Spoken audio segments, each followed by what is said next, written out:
चलिए, राधे राधे। स्वागत है आप सभी का। तो आप लोग लाइव हो जाएं और लिंक को शेयर कर दें ताकि सभी लोग जुड़ सके। और हम लोग जो है आज से स्टार्ट कर रहे हैं हिंदी व्याकरण, जो कि बहुत जरूरी है। इसके बगैर अगर हम सोच रहे हैं कि हमारा टीजीटी पीजीटी में सिलेक्शन हो जाए तो नहीं हो पाएगा।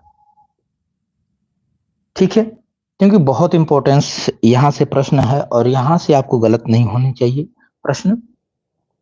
इसको ध्यान में रखते हुए हम लोगों को जो है व्याकरण पे भी मजबूती लाना पड़ेगा, व्याकरण पे भी काम करना पड़ेगा। ठीक है, तो ये कैसे हम लोग इसे छोड़ सकते हैं जबकि हमारा सिलेक्शन इसी पे निर्भर है। तो इसलिए जो है इसे भी स्टार्ट करना जरूरी था और समय नहीं मिल रहा था कि कौन सा टाइम रखा जाए, क्योंकि शाम को जो है बहुत सारी क्लासें थी। तो मैंने सोचा कि क्यों ना इसे सुबह रखा जाए, आप जगेंगे एकदम फ्रेश माइंड से और जो है उसके बाद हम लोग क्लास करेंगे। ठीक है, अब ये जो क्लास है, ये जो व्याकरण की क्लास है, इसमें हमने वो चीजें ध्यान रखा है कि जो प्रश्न एग्जाम में पूछे गए हैं, जो प्रश्न एग्जाम में पूछे गए हैं उन प्रश्नों पर हम आपसे जो है प्रैक्टिस कराएं। ठीक है, ये मैंने जरूर ध्यान रखा है। बनावटी प्रश्न से मैं बचा हूं और आपके लिए जो है जहां जहां से प्रश्न किसी भी एग्जाम में बने हैं, चाहे वो टीजीटी हो, चाहे पीजीटी हो, चाहे यूपीएससी हो, चाहे बीपीएससी हो, चाहे बीडीओ हो, यूपी बीएड हो, यहां भी बना हो। ठीक है, तो उन प्रश्नों का कलेक्शन है यहाँ पे। ठीक है, चलिए और भी प्रश्न है तो चलिए देर न करते हुए हम लोग क्लास को स्टार्ट करते हैं। हाँ, स्वागत है, राधे राधे। बिंदु जी, एमएस जी, प्रियंका जी, अंशु जी, पुनीत जी, दीपा जी, सोनी, नमस्कार सभी का स्वागत है फिर से। Good morning. चलिए तो आते हैं हम लोग पहले क्वेश्चन पे। पहला क्वेश्चन हम लोगों का है, स्क्रीन पे आप लोगों को दिखाई दे रहा होगा। पहला प्रश्न है, किस वर्ष में हिंदी भाषा को कार्यान्वित करने या स्वीकृत का प्रस्ताव मिला था? चलिए स्टार्ट करेंगे हम लोग, आंसर करें पहले प्रश्न का। ऑडियो वीडियो तो सब क्लियर है ना? चलिए, किस वर्ष में जो है हिंदी भाषा को स्वीकृति का प्रस्ताव, हाँ चलिए आंसर करिए। यहां आंसर आ रहा है, चलिए ठीक है जी सर, ओके। ए विकल्प आ रहा है, ए विकल्प, बहुत बढ़िया। इसको जो प्रस्ताव मिला था 14 सितंबर 1949।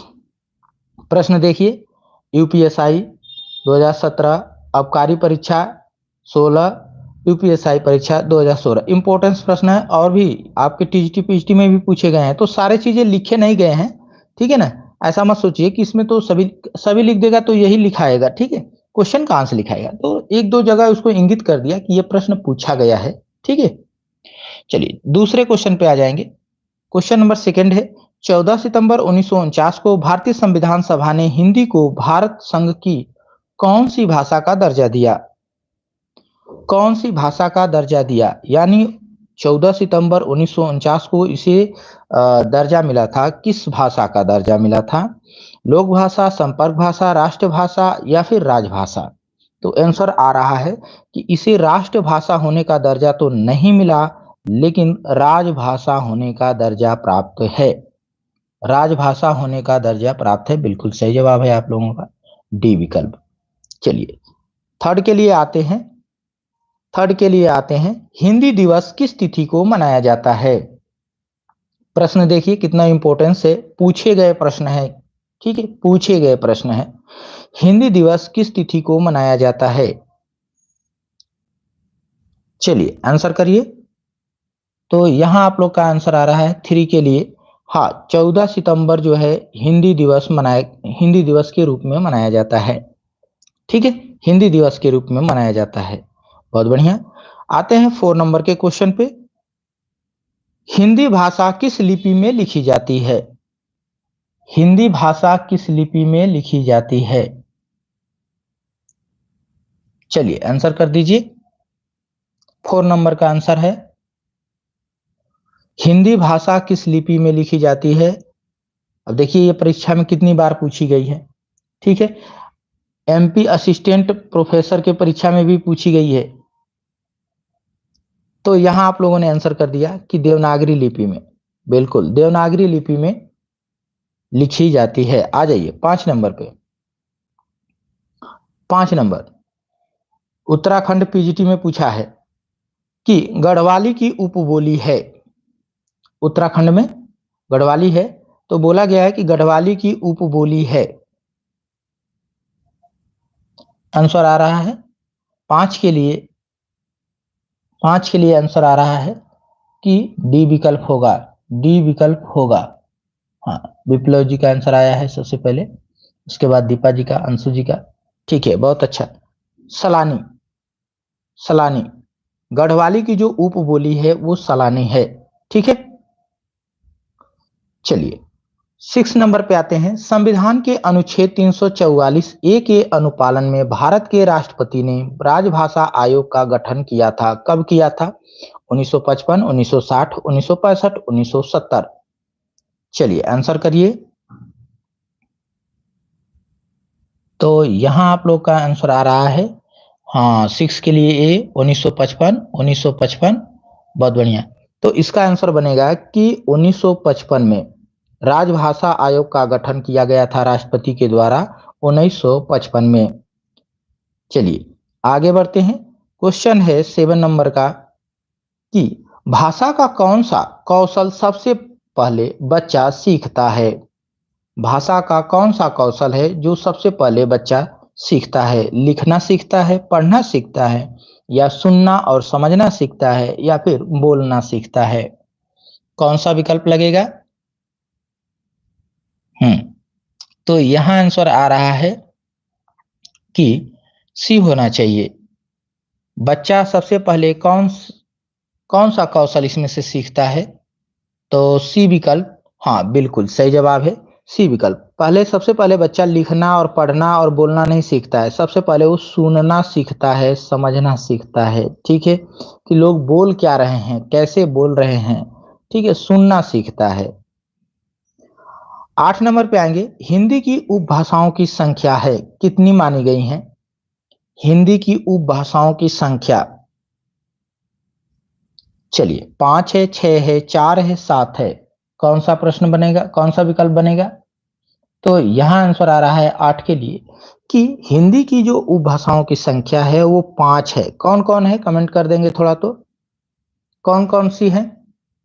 हिंदी की उपभाषाओं की संख्या 5 है। चलिए, जिनसे 18 बोलियां विकसित होती हैं। आ जाइए 9 नंबर पे आएंगे। देवनागरी लिपि का सर्वप्रथम प्रयोग कहां हुआ था? चलिए आज पहला दिन है तो इसको देखा जा रहा है। हम सोच रहे हैं 50 क्वेश्चन कवर किया जाए, ठीक है, प्रतिदिन 50 क्वेश्चन, फास्ट रहे और ज्यादा समय नहीं, 35-40 मिनट के अंदर। 9 नंबर पे आ जाइए, इसीलिए थोड़ा सा व्याख्या कम करेंगे हम लोग, ठीक है। 9 नंबर पे आएंगे। 9 नंबर आंसर आ रहा है आप लोगों का बी। हाँ, देवनागरी लिपि का सर्वप्रथम प्रयोग अगर देखा जाए तो जयभट्ट के शिलालेखों में मिलता है, जयभट्ट के शिलालेखों में मिलता है। बहुत अच्छा जवाब आप लोगों ने दिया। आ जाइए 10 नंबर के प्रश्न पे आते हैं। मानक भाषा की विशेषता है, देखिए बीपीएससी में पूछा गया था 2023। मानक भाषा की विशेषता है क्या है? ऐतिहासिकता है, स्वायत्तता है, स्वायत्तता है, एकरूपता है, उपयुक्त में से एक से अधिक है, उपयुक्त में से कोई नहीं है। कौन सा बनेगा?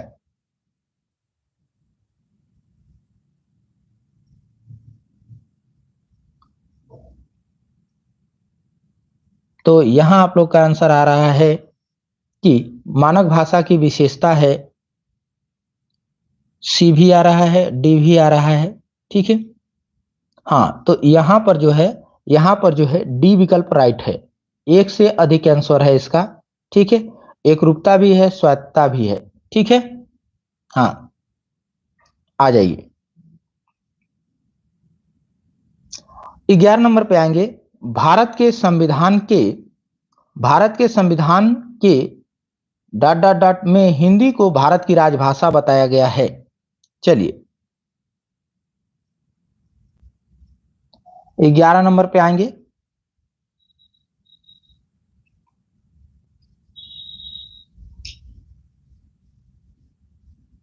यहां पे आ रहा है 11 नंबर का आ रहा है आपका आंसर सी विकल्प, सी विकल्प, सी विकल्प, बिल्कुल अनुच्छेद 343 का फर्स्ट।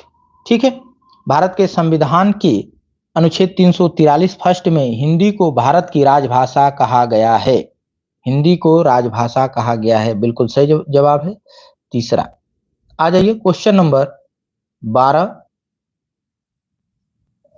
हिंदी भाषा की हिंदी डॉट डॉट भाषा की उत्तराधिकारी है। चलिए आंसर करिए। Hindi dot dot dot dot भाषा की उत्तराधिकारी है। किसकी उत्तराधिकारी है? किस भाषा की उत्तराधिकारी है? तो आप लोगों ने आंसर किया कि ये संस्कृत भाषा की उत्तराधिकारी है। हिंदी जो है संस्कृत भाषा की क्या है? उत्तराधिकारी है।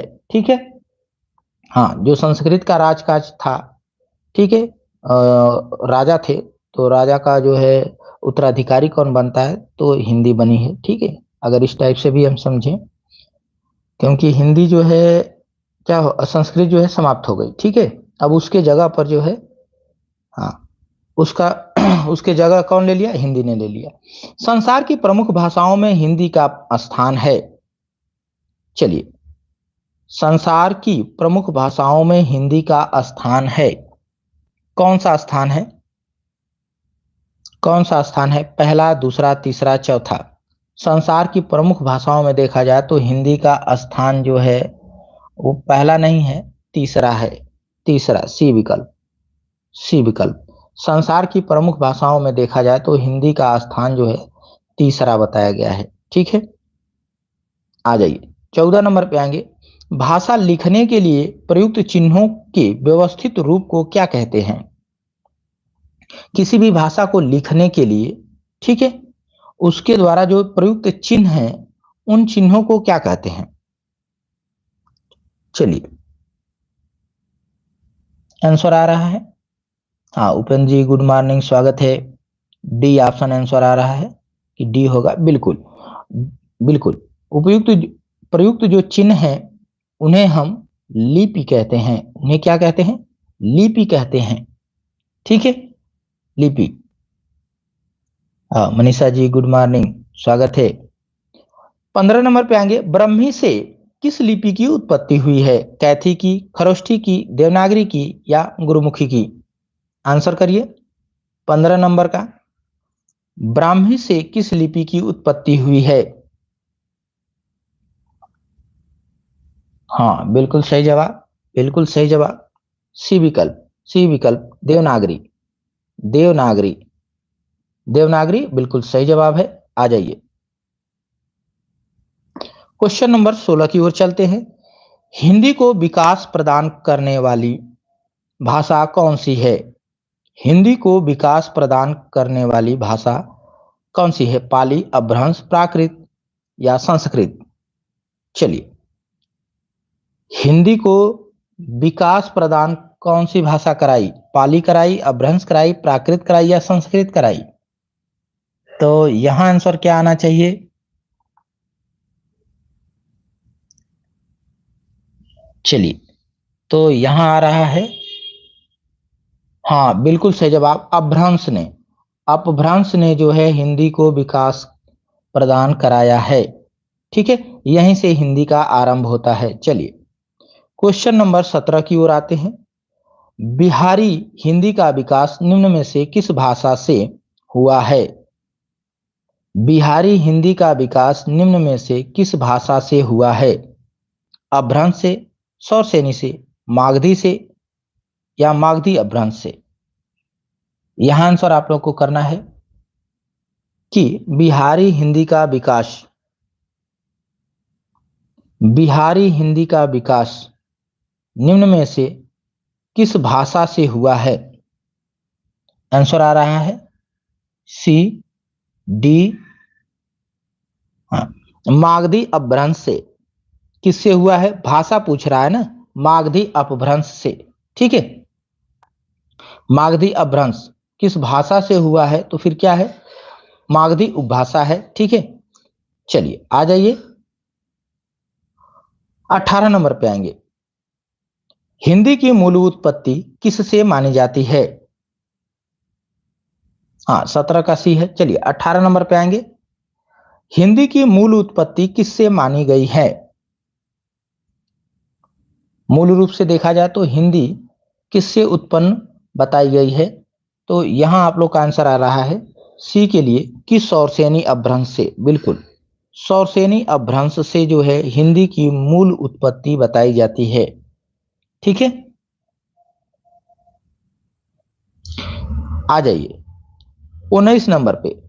वाराणसी, गोरखपुर, आरा के मध्य कौन सी भाषा बोली जाती है? वाराणसी, गोरखपुर, आरा। वाराणसी हो गया, गोरखपुर हो गया, आरा, इनके बीच जो जो भी क्षेत्र आते हैं, आजमगढ़, मऊ, बलिया, ठीक है, हाँ, कौन सी बोली बोली जाती है? तो यहां आप लोग का आंसर आ रहा है बिल्कुल भोजपुरी। भोजपुरी का क्षेत्र है ये। ठीक है, मिर्जापुर भी है। आ जाइए 20 नंबर पे। 20 नंबर, ब्रजभाषा का केंद्रीय क्षेत्र है। ब्रजभाषा का केंद्रीय क्षेत्र है, कौन सा बनेगा? मथुरा है, वाराणसी है, इलाहाबाद है, लखनऊ है ब्रजभाषा के लिए। हाँ, यहाँ तो विकल्प ही एक ही है जो ब्रजभाषा के अंतर्गत आता है।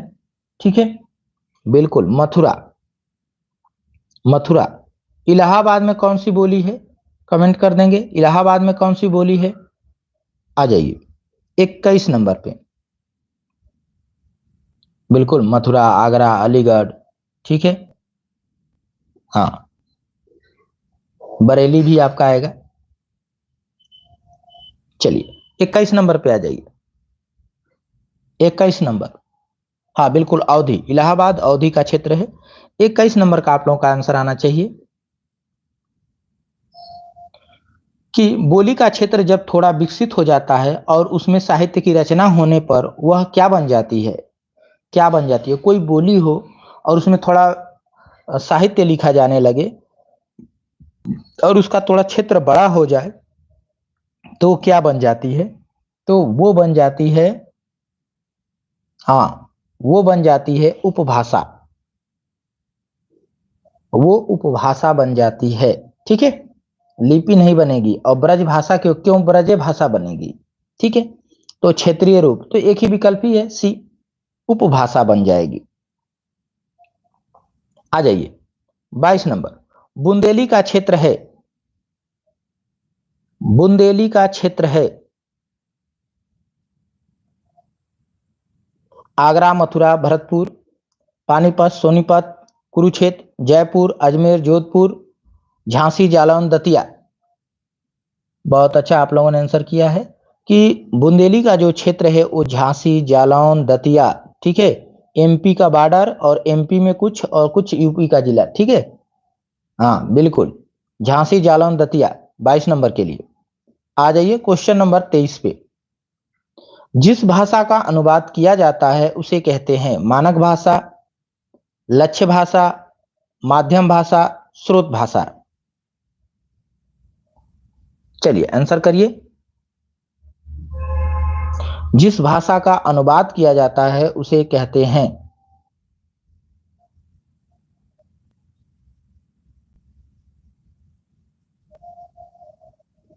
23 नंबर का, जिस भाषा का अनुवाद किया जाता है उसे कहते हैं, हाँ बिल्कुल, बिल्कुल अमित जी ने कहा स्रोत भाषा। स्रोत भाषा, और पूनम जी ने भी कहा डी। डी, डी सही है, स्रोत भाषा। जिस भाषा का अनुवाद किया जाता है उसे कहते हैं स्रोत भाषा। ठीक है, मानक भाषा तो सबके जबान पे होती है, उसका क्या अनुवाद? उसको तो सब पढ़ रहे हैं और सब जान रहे हैं। आ जाइए, ब्रज हिंदी की किस उपभाषा के अंतर्गत है? चलिए, हाँ नीलम जी गुड मॉर्निंग, स्वागत है। आपको सुबह जगना है टाइम नहीं मिलता है तो भी देखना है, ठीक है। टाइप नहीं कर पाएंगे तो कम से कम सुनेंगे तो। आ जाइए, ब्रज हिंदी की किस उपभाषा के अंतर्गत है? चलिए 50 क्वेश्चन का टारगेट है, थोड़ा स्पीड चलेंगे तो हम कर लेंगे, ठीक है, 40 मिनट में। ब्रज हिंदी की किस उपभाषा के अंतर्गत है? 24 का आंसर करिए। आंसर आ गया बी, बिल्कुल पश्चिमी हिंदी के अंतर्गत रखा जाता है ब्रज भाषा को, ठीक है।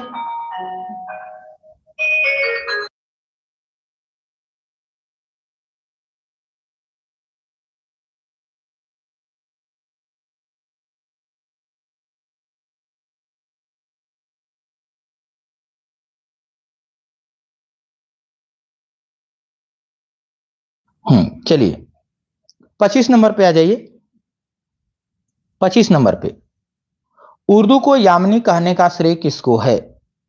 उर्दू को यामनी भाषा किसने कहा? चलिए आंसर करिए।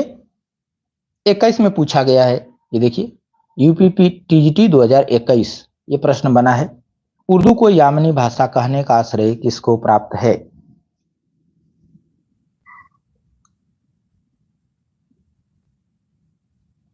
तो यहां आंसर आ गया है लल्लू लाल, बहुत अच्छा, लल्लू लाल को ये प्राप्त है, इन्होंने ही कहा। आ जाइए 26 नंबर पे, निम्नलिखित में कौन सी बोली उत्तर प्रदेश में बोली जाती है? बुंदेली, बांगरू, कन्नौजी, हड़ौती। चलिए कौन सी बोली उत्तर प्रदेश में बोली जाती है?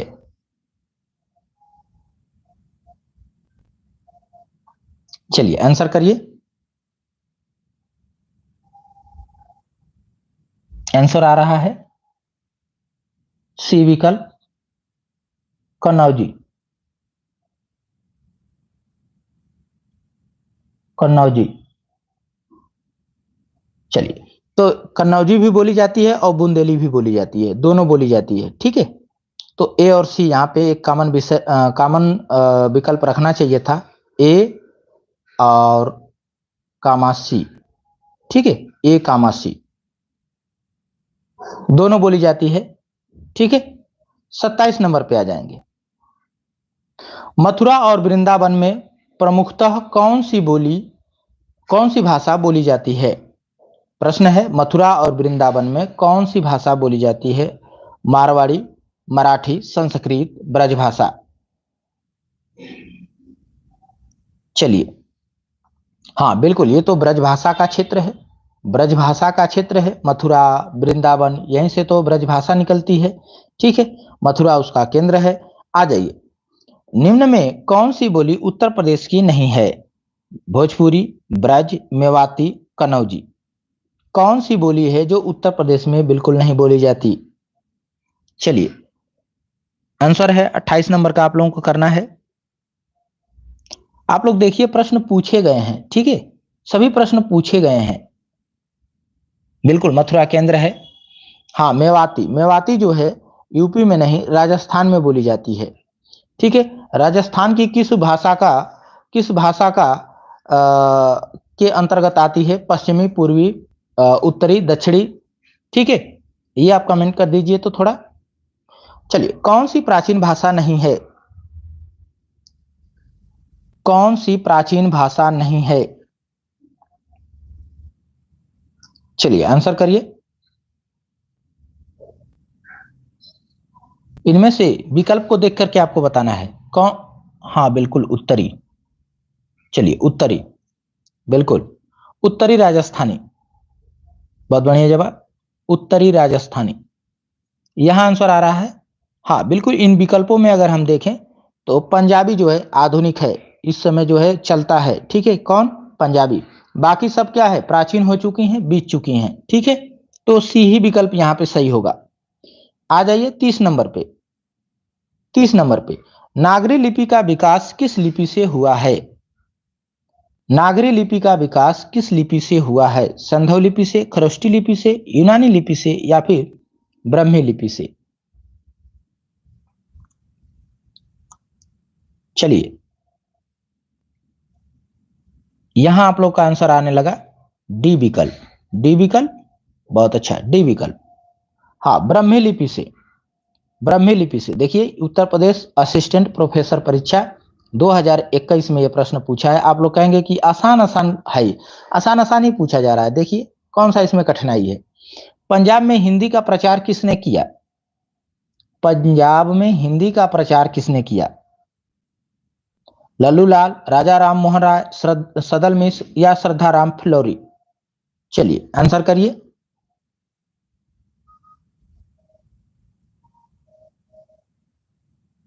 यहां आंसर आ रहा है बिल्कुल डी, फुलौरी जी ने। श्रद्धा राम फुलौरी पंजाब से बिलोंग करते थे, ठीक है, और वहां पर जो है हिंदी भाषा का प्रचार प्रसार खूब किया इन्होंने। आ जाइए 32 नंबर पे आएंगे। 32 नंबर, निम्नलिखित में से कौन सी बोली उत्तर प्रदेश की नहीं है? निम्नलिखित में से कौन सी बोली उत्तर प्रदेश की नहीं है? खड़ी बोली, जयपुरी, ब्रजभाषा, कन्नौजी? चलिए 32 नंबर का आपका आंसर आना चाहिए जो उत्तर प्रदेश में नहीं बोली जाती है। तो यहां आंसर आ रहा है बिल्कुल, बहुत अच्छा, जयपुरी। जयपुरी राजस्थान की है, राजस्थान के, हाँ, उत्तरी पूर्वी पश्चिमी थोड़ा कमेंट कर देंगे, जयपुरी। बाकी जो है उत्तर प्रदेश में बोली जाती है। आ जाइए, जयपुरी का स्थानीय नाम क्या है? चलिए, जयपुरी का स्थानीय नाम, जयपुरी का, हाँ, पूर्वी राजस्थानी, बिल्कुल बहुत अच्छा। जयपुरी को जो है, जयपुरी जो है पूर्वी राजस्थानी के अंतर्गत आती है। चलिए, जयपुरी का स्थानीय नाम आप लोगों ने कमेंट कर दिया ढूढ़ाड़ी, बिल्कुल। जयपुरी का जो स्थानीय नाम है वो ढूढ़ाड़ी बोली है, ढूढ़ाड़ी बोली है। 34 नंबर पे आएंगे। उत्तर प्रदेश में कौन सी भाषा नहीं बोली जाती? प्रश्न है कि उत्तर प्रदेश में कौन सी भाषा नहीं बोली जाती? अवधी, कन्नौजी, पहाड़ी, ब्रजभाषा? चलिए, तो यहां आंसर आ रहा है कि बी, पहाड़ी, बिल्कुल। पहाड़ नहीं है उत्तर प्रदेश में, पहाड़ नहीं है, पहाड़ी नहीं बोली जाती, ठीक है, पहाड़ी नहीं बोली जाती, बिल्कुल सही जवाब। 35 नंबर पे आएंगे। 35 नंबर, चलिए, आधुनिक भारतीय आर्य भाषाओं का विकास किससे हुआ है? आधुनिक भारतीय आर्य भाषाओं का विकास किससे हुआ है? चलिए आंसर करिए। संस्कृत से, पाली से, प्राकृत से, अपभ्रंश से? किससे मानेंगे? चलिए, आधुनिक भारतीय आर्य भाषाओं का विकास किससे हुआ है?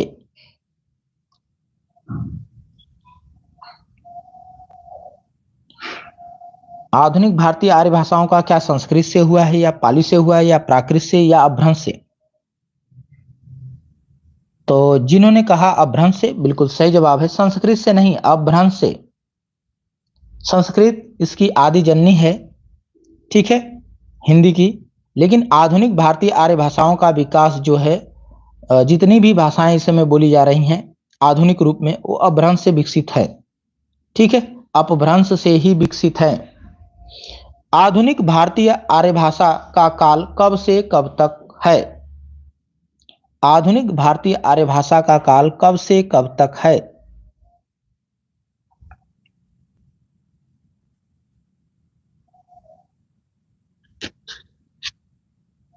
चलिए,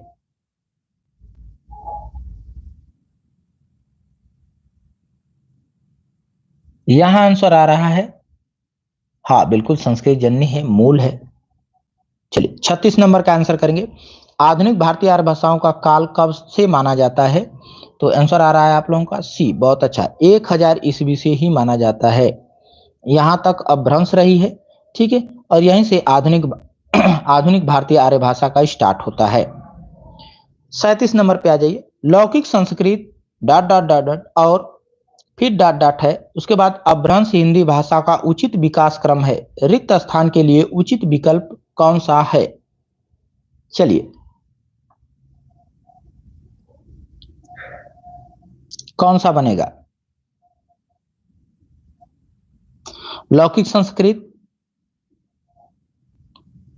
उसके बाद पाली और प्राकृत, अपभ्रंश हिंदी भाषा का उचित विकास क्रम है, लगाना है आपको। लौकिक संस्कृत के बाद क्या आएगा? संस्कृत तो आ नहीं सकता, ठीक है, तो ये कट गया।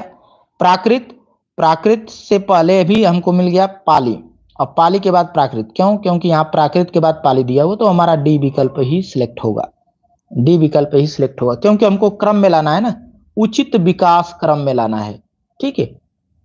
38 नंबर पे आ जाइए। नागरी लिपि को दक्षिण में क्या कहा जाता है? नागरी लिपि को दक्षिण में क्या कहा जाता है? नंदी नागरी, पहाड़ी नागरी, दक्षिणी नागरी या पर्वत नागरी? देखिए DSSB PGT 2021 में पूछा गया है ये प्रश्न हमारे सामने आया होगा। ठीक है, 38 नंबर का करिए आंसर। हाँ बहुत अच्छा, इसे नंदी नागरी कहते हैं, इसे नंदी नागरी कहते हैं। 39 नंबर पे आएंगे। मथुरा, आगरा, धौलपुर, ग्वालियर आदि क्षेत्र में निम्नलिखित में से कौन सी बोली बोली जाती है?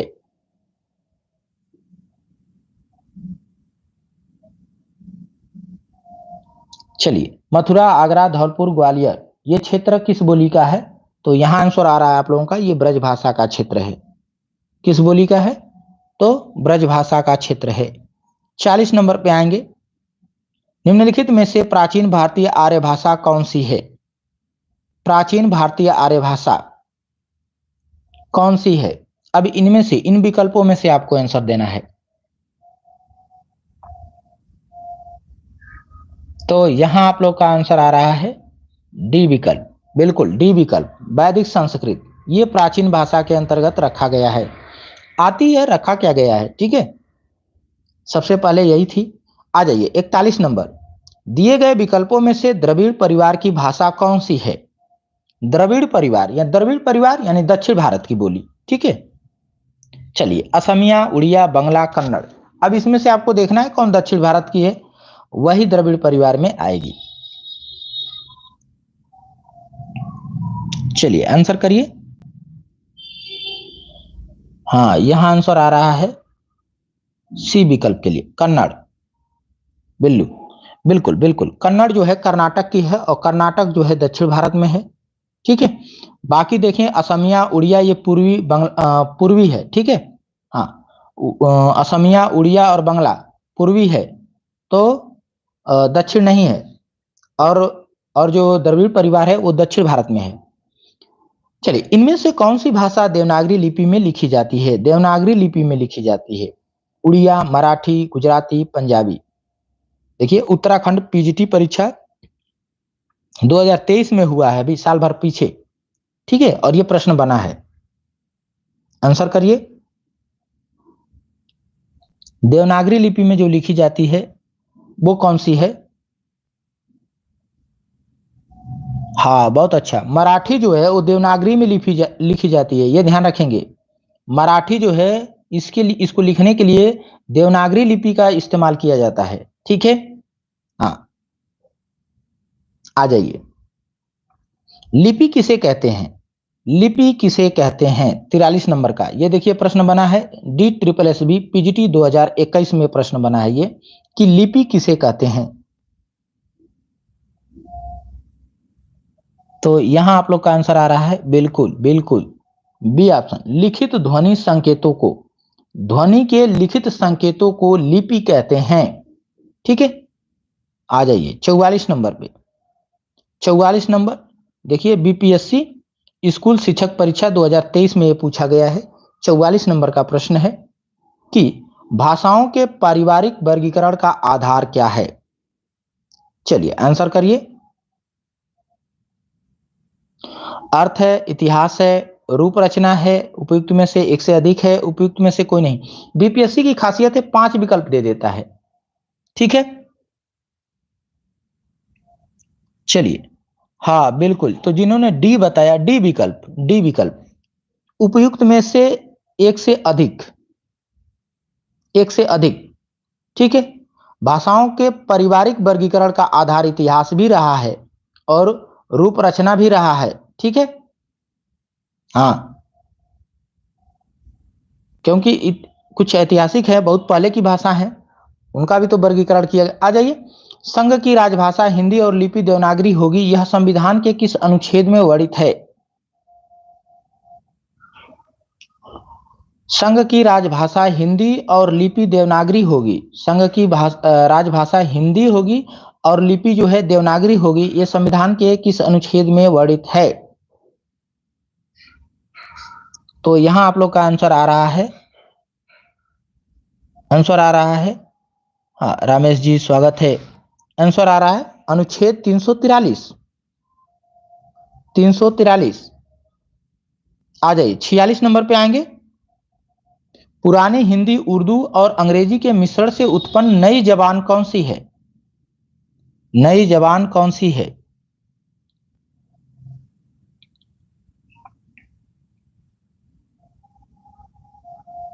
चलिए, पुरानी हिंदी, उर्दू और अंग्रेजी के मिश्रण से उत्पन्न नई जबान कौन सी है? 46 नंबर का आप लोग आंसर करेंगे और यहां आंसर आ रहा है डी विकल्प। डी विकल्प हिंदुस्तानी। हिंदुस्तानी जिसमें सभी का मिश्रण दिखाई देता है। सभी का क्या है? मिश्रण दिखाई देता है। पुरानी हिंदी, उर्दू, अंग्रेजी। ठीक है। 47 नंबर पे आएंगे। 47 नंबर 2011 में पूछा गया है, यूपी टीजीटी परीक्षा 2011 में, कि पश्चिमी हिंदी की कितनी बोलियां हैं? पश्चिमी हिंदी की कितनी बोलियां हैं? 47 नंबर। तो यहां आप लोग का आंसर आ रहा है, चलिए बिल्कुल 5। 5 बोलियां हैं। पश्चिमी हिंदी की कितनी बोलियां हैं? 5। ठीक है। हाँ, 48 नंबर पे आ जाएंगे। 48 नंबर, किसी किसी सीमित क्षेत्र में बोली जाने वाली स्थानीय भाषा को क्या कहते हैं? सीमित क्षेत्र में बोली जाती है। पहला प्राथमिकता इसकी है कि सीमित क्षेत्र हो। ठीक है। और स्थानीय भाषा। ठीक है। सीमित क्षेत्र की स्थानीय भाषा को क्या कहते हैं? तो यहां आंसर आ रहा है, यहां आंसर आ रहा है कि बोली कहेंगे। बिल्कुल सही जवाब। उसे हम बोली कहेंगे। जब सीमित है, उसका क्षेत्र क्या है? सीमित है, तो हम उसे बोली कहेंगे। ठीक है। 49 नंबर पे आ जाइए। भाषा को बोलते समय होने वाले उतार चढ़ाव को क्या कहते हैं? भाषा को बोलते समय होने वाला उतार चढ़ाव जो होता है, उसे हम क्या कहते हैं? चलिए, आंसर आ रहा है सी। सी। सी अनुतान। बिल्कुल अनुतान कहते हैं। जो भाषा को बोलते समय जो उतार चढ़ाव आता है, उसे हम अनुतान कहते हैं। सी विकल्प। चलिए 50 नंबर। 50 नंबर, और यहां, हाँ, रोमन लिपि का प्रयोग किस भाषा के लिए नहीं होता? हाँ विजय जी नमस्कार, स्वागत है, गुड मॉर्निंग। चलिए, चलिए 60 क्वेश्चन कर लेते हैं। ठीक है। हाँ 50 से 60, क्योंकि 60-60 हम लोगों की क्वेश्चन करने की आदत है, तो 60-60 ही रखते हैं। रोमन लिपि का प्रयोग किस भाषा के लिए नहीं होता? चलिए, आंसर आप लोगों ने कर दिया। हाँ, रोमन लिपि का प्रयोग जो है कुल्लई, ठीक है, इसमें नहीं होता। सी विकल्प। 51 नंबर पे आ जाइए। जनगणना 2001 के हिसाब से भारत में निम्नलिखित में से सबसे अधिक कौन सी भाषा बोली जाती है? 2001 में जो जनगणना हुआ, उसके हिसाब से देखा जाए तो भारत में सबसे अधिक कौन सी बोली बोली जाती है? अब इसमें से बताना है बंगाली, मराठी, तमिल, गुजराती। सबसे ज्यादा तो इसको दे, हाँ बिल्कुल बंगाली, तमिल नहीं, बंगाली। ठीक है। 2001 के अनुसार अगर देखा जाए, ठीक है, आ जाइए, तो बंगाली सबसे ज्यादा बोली जाती है। कन्नौजी बोली मुख्य रूप से निम्न में से कौन से जिले में बोली जाती है? अगर हिंदी रहता तो फिर हिंदी लगाते, हिंदी तो सबसे ज्यादा बोली जाती है। ठीक है, लेकिन विकल्प में हिंदी है नहीं। आ जाइए 52 नंबर। कन्नौजी बोली मुख्य रूप से निम्न में से कौन से जिले में बोली जाती है? कन्नौजी को किस में लगाएंगे? तो यहां आ रहा है फर्रुखाबाद भी लगाएंगे। किसने कहा फर्रुखाबाद, किसने कहा कानपुर। हाँ, तो कन्नौजी कानपुर भी है, और कन्नौजी जो है फर्रुखाबाद भी है। तो यहां से हम जो है दोनों विकल्प उठा लेते हैं। ठीक है, दोनों विकल्प। बिल्कुल, कन्नौजी बोली जो है फर्रुखाबाद में भी बोली जाती है, कानपुर में भी बोली जाती है। ठीक है, दोनों जगह बोली जाती है। तो ए और डी हमारा दोनों विकल्प सही हो जाएगा। 53 नंबर पे आ जाइए। बांगरू भाषा ज्यादातर कौन से राज्य में बोली जाती है? चलिए, बांगरू भाषा ज्यादातर कौन से राज्य में बोली जाती है? बिहार, कर्नाटक, हरियाणा, तमिलनाडु। अच्छा, एक से अधिक। ठीक है, बिल्कुल बिल्कुल। आंसर आ रहा है आपका, हाँ, हरियाणा। हरियाणा।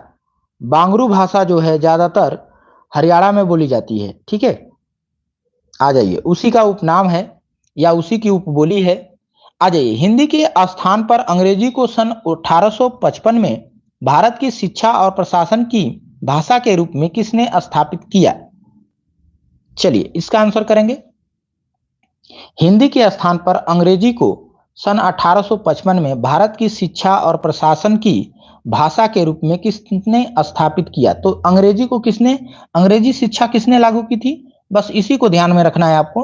हाँ, अरे, अंग्रेजी शिक्षा किसने लागू की थी? मैकाले ने। मैकाले ने। ठीक है, नहीं, मैकाले, तुक्का नहीं, सही है। आ जाइए, 55 नंबर।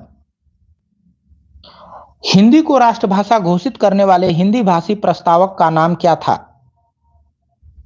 हिंदी भाषा को राष्ट्रभाषा घोषित करने वाले हिंदी भाषी प्रस्तावक का नाम क्या था, जो हिंदी क्षेत्र से बिलोंग करते थे? ठीक है, जो हिंदी क्षेत्र से बिलोंग करते थे और हिंदी को राष्ट्रभाषा घोषित करना चाहते थे, उनका नाम क्या है?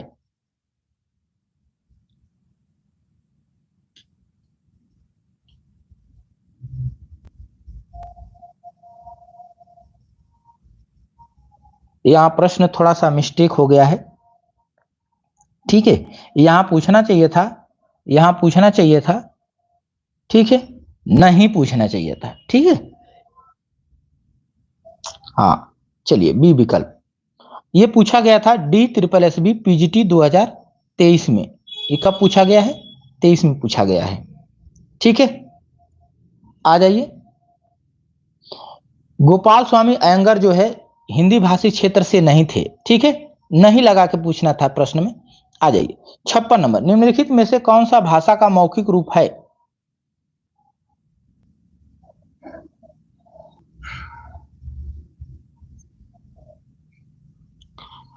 कौन सा भाषा का मौखिक रूप है? परियोजना, पत्र, परिचर्चा, निबंध।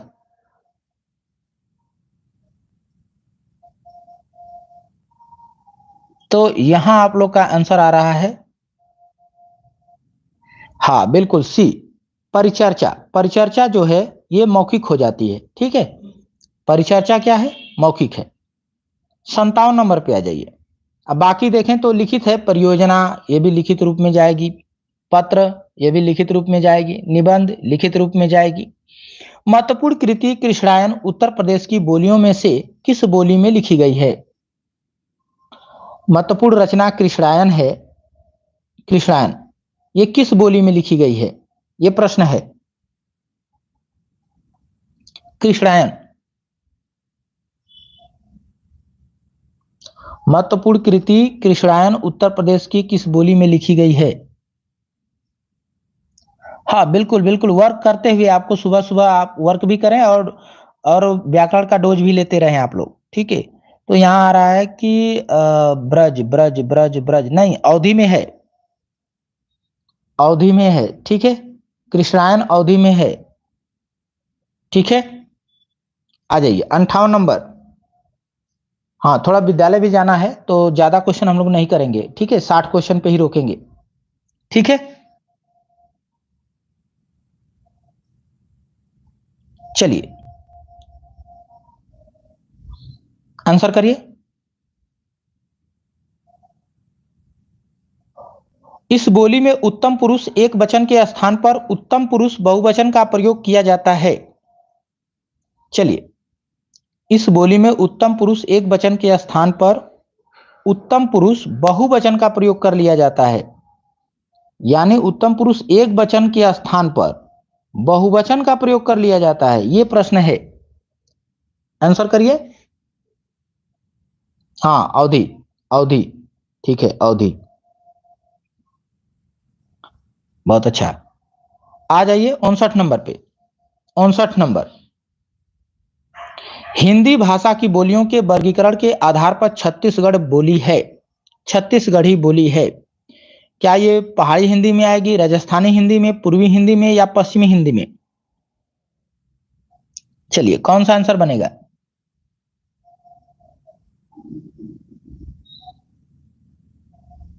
आंसर आ रहा है? हाँ, अच्छा, बहुत अच्छा, विदाई है आज। हाँ देखिए, आप लोग ऐसी ऐसी बातें बताते हैं तो मुझे कुछ स्टोरियां याद आ जाती है कि एक लोग थे, पढ़ रही थी, महिला थी, आज वो शिक्षक हो गई हैं। उनके घर शादी थी, ठीक है, और वो मेरी क्लास छत पे बैठ के देख रही थी, और सब लोग जो है बारात जाने की तैयारी हो रही थी, सारी औरतें तैयार हो रही थी, ठीक है, तैयार हो गई थी, और कुछ क्या कर रही थी वो जो है, गर्मी में जो है छत पर अकेले जा करके, ठीक है, उतनी धूप थी कड़ाके की, वहां 3 बजे क्लास कर रही थी अभी, ठीक है, इधर बारात निकलने की तैयारी हो रही है। बताइए, सारी औरतें जो है सज धज के तैयार हो रही होंगी, और उनका देखिए, और तभी उनका रिजल्ट भी बना, आज वो पढ़ा रही है, शिक्षक है। 60 नंबर पे आ जाइए। तो बहुत ऐसे ऐसे कार्य आप लोग करते हैं, और वही लोग कहते हैं जो सिलेक्शन लेते हैं, ठीक है, उनका सिलेक्शन होता है, उनकी मैंने बताया ना कि सीसी कैमरा आपके ऊपर लगा रहता है, आपकी मेहनत को देखा जाता है, आपके रुचि को देखा जाता है, ठीक है, और रिजल्ट बनता है। बुंदेली का विकास किस अपभ्रंश से हुआ है? इतिहास रचते हैं आप लोग ऐसा कार्य करके, ठीक है। बुंदेली का विकास विकास किस अपभ्रंश से हुआ, यह अंतिम प्रश्न रहेगा हम लोगों का, ठीक है, अंतिम रहेगा, क्योंकि मुझे जो है विद्यालय के लिए भी जाना होता है। यहाँ आंसर आ रहा है सौरसेनी, बिल्कुल सौरसेनी। बुंदेली का विकास जो है सौरसेनी से है, ठीक है। बघेली का किससे है? आप लोग कमेंट कर दीजिए। इतना ही रहेगा। देखिए, उत्तराखंड पीजीटी 2020 में पूछा गया है, ठीक है। हाँ, उत्तराखंड पीजीटी 2020 में पूछा गया है। तो इस क्लास में बस हम लोग इतना ही देखेंगे, ठीक है। आगे हम लोग फिर 7 बजे आप लोग प्रतिदिन उपस्थित हो जाया करिए सुबह में, ठीक है, समय निकालिए, 30 से 40 मिनट, ज्यादा नहीं, थोड़ा और हम लोग फास्ट करेंगे कि 40 मिनट में कवर हो जाए, ठीक है। तो आप सभी लोगों को जुड़े रहने के लिए बहुत बहुत धन्यवाद। हाँ, कि इतना सुबह जो है आप लोग जग गए और साथ दिया, ठीक है। तो हाँ, ढेर सारी शुभकामनाएं, धन्यवाद।